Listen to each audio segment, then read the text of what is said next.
Hello and welcome to the In Focus series section of Drishti IAS. I am Aisha Singh and in today's video we will be discussing about that why the Kerala High Court has declared A. Raja's election null and void.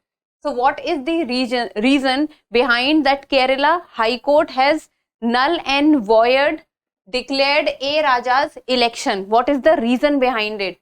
So let us first look at the timeline of the video. First we will be looking at the news that what has happened, then what is the center stand and what the Kerala High Court is saying, and then the Constitution Schedule Caste Order 1950, then about the Schedule Caste status in India, in the end the constitutional provisions for upliftment of the Schedule Caste.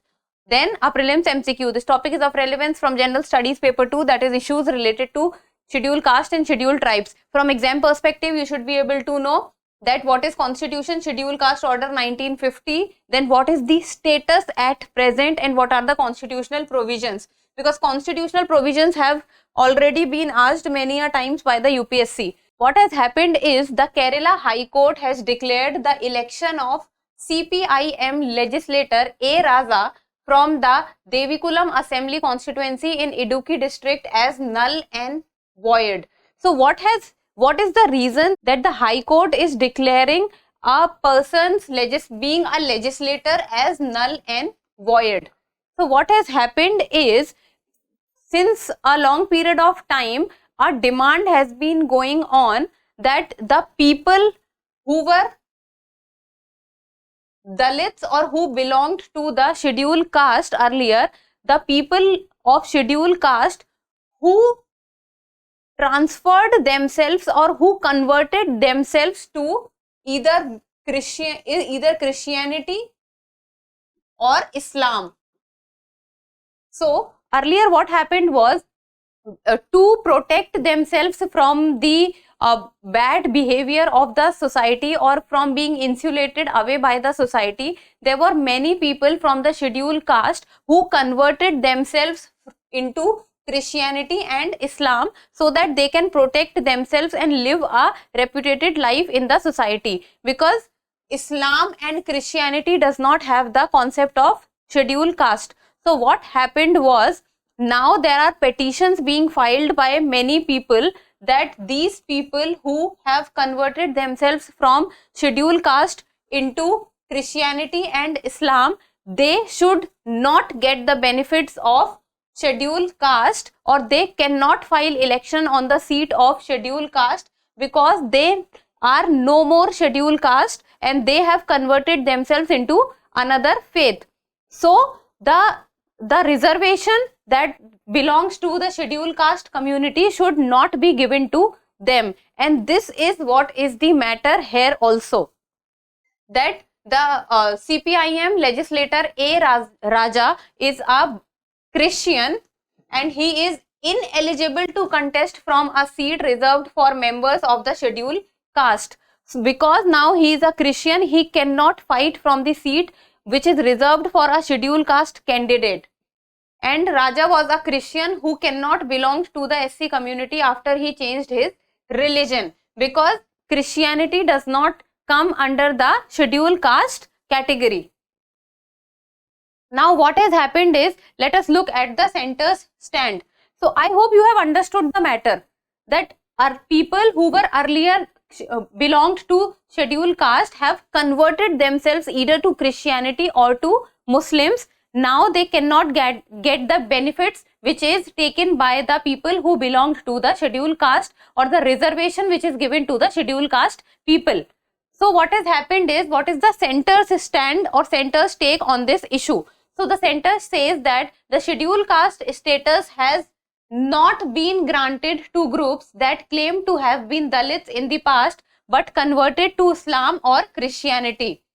So center says that earlier if any of the people belonged to the scheduled caste groups, but now that they have converted their faith to Islam or Christianity, they cannot get the benefits of the being a scheduled caste or the reservation that a scheduled caste person gets, because social stigma such as untouchability is not prevalent in these two religions, and these two religions means Islam or Christianity. Because majorly when we talk about scheduled castes or Dalit, then the concept of untouchability comes to our mind. And majorly the concept of untouchability was prevalent in the Hindu communities, and that is why Islam and Christianity does not form scheduled caste, and majorly the people of communities, be it Hindu faith, or Sikh or Buddhist, they form or they come under the scheduled caste categories.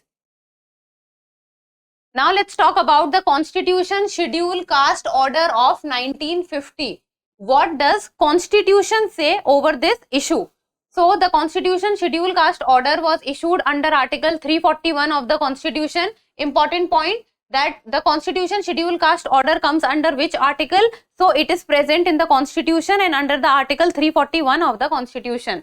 And Article 341 of the Constitution says that President may, for any state or union territory, publicly notify and specify the castes, races or tribes, or parts of or groups within caste, races or tribes which shall for the purpose of this constitution be deemed to be scheduled caste. So it is the president who has the power to notify any community, caste, race or group as scheduled caste. So this becomes an important point for you to know from exam perspective, that which is that authority whom the constitution has given the power to notify any group, caste as scheduled caste. So that authority is President of India. Then the original order was passed in the year 1950 and allowed only Hindus to be classified as scheduled caste. So the Constitution Scheduled Caste Order was for the first time passed in the year 1950, and at the time when in 1950 the order was passed, only Hindus, I'm specifically saying, at the first point of time when the order was passed, originally only Hindus were considered to be part of the scheduled caste.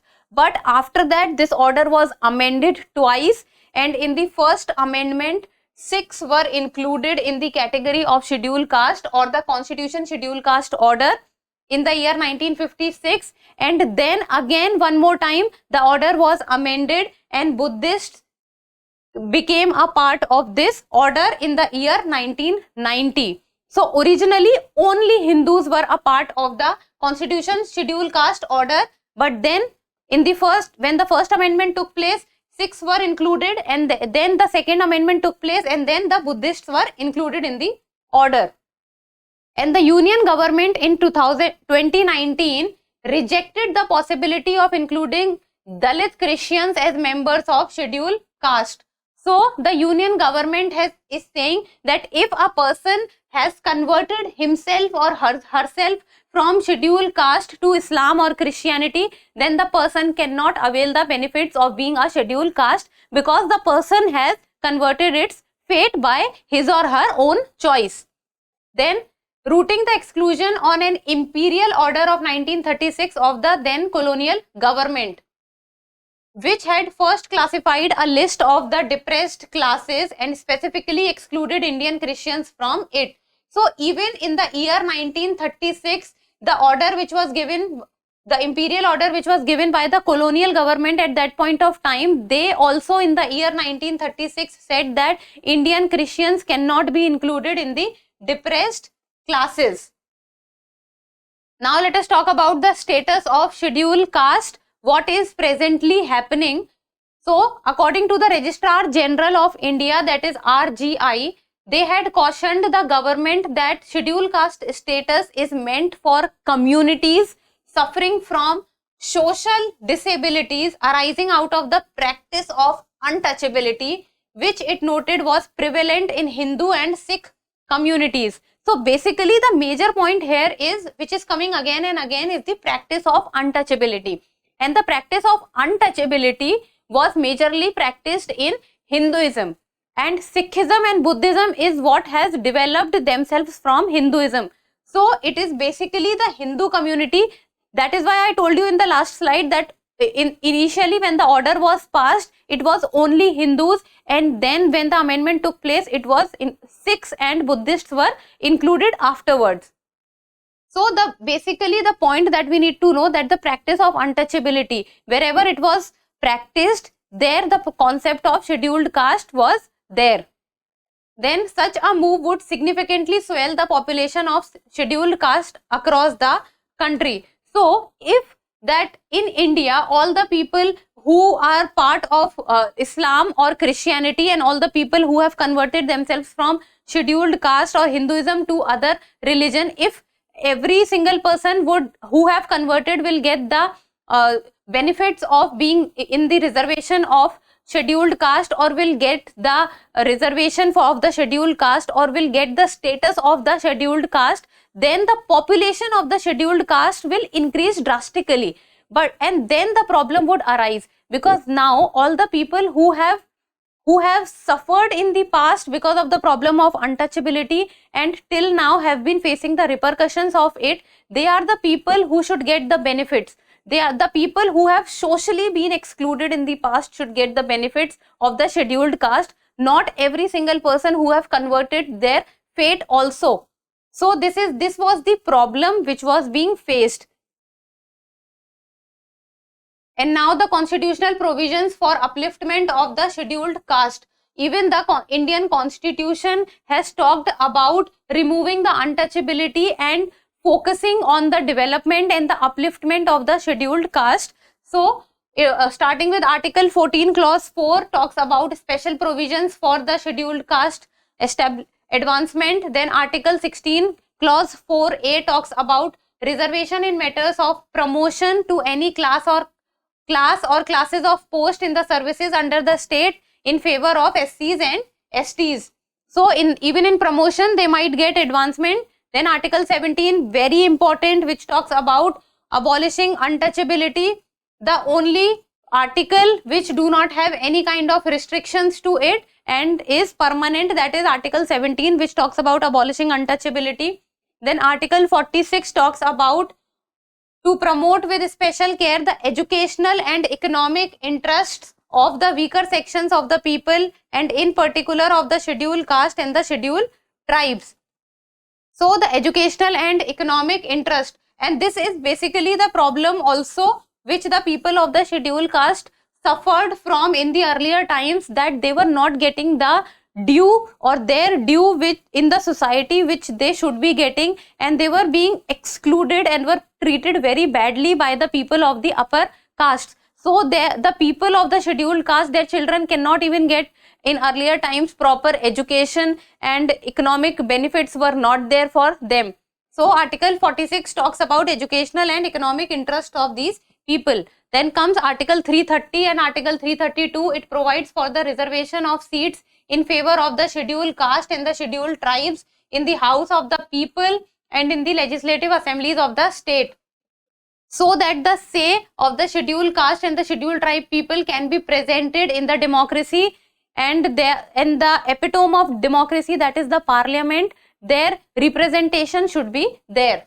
Then comes under Part 9, which is relating to the panchayats, and Part 9A, which is relating to the municipalities.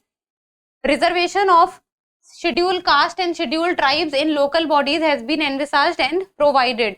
So the municipalities and the panchayats, which is at the grassroots level, and they are the institutions or they are the organizations which gets in touch with the people at the grassroots level. So they also have reservations for the scheduled caste and the scheduled tribes people, and this is where the representation of the scheduled caste and scheduled tribe people also shows, and their promotions should also be taken into consideration at a priority level.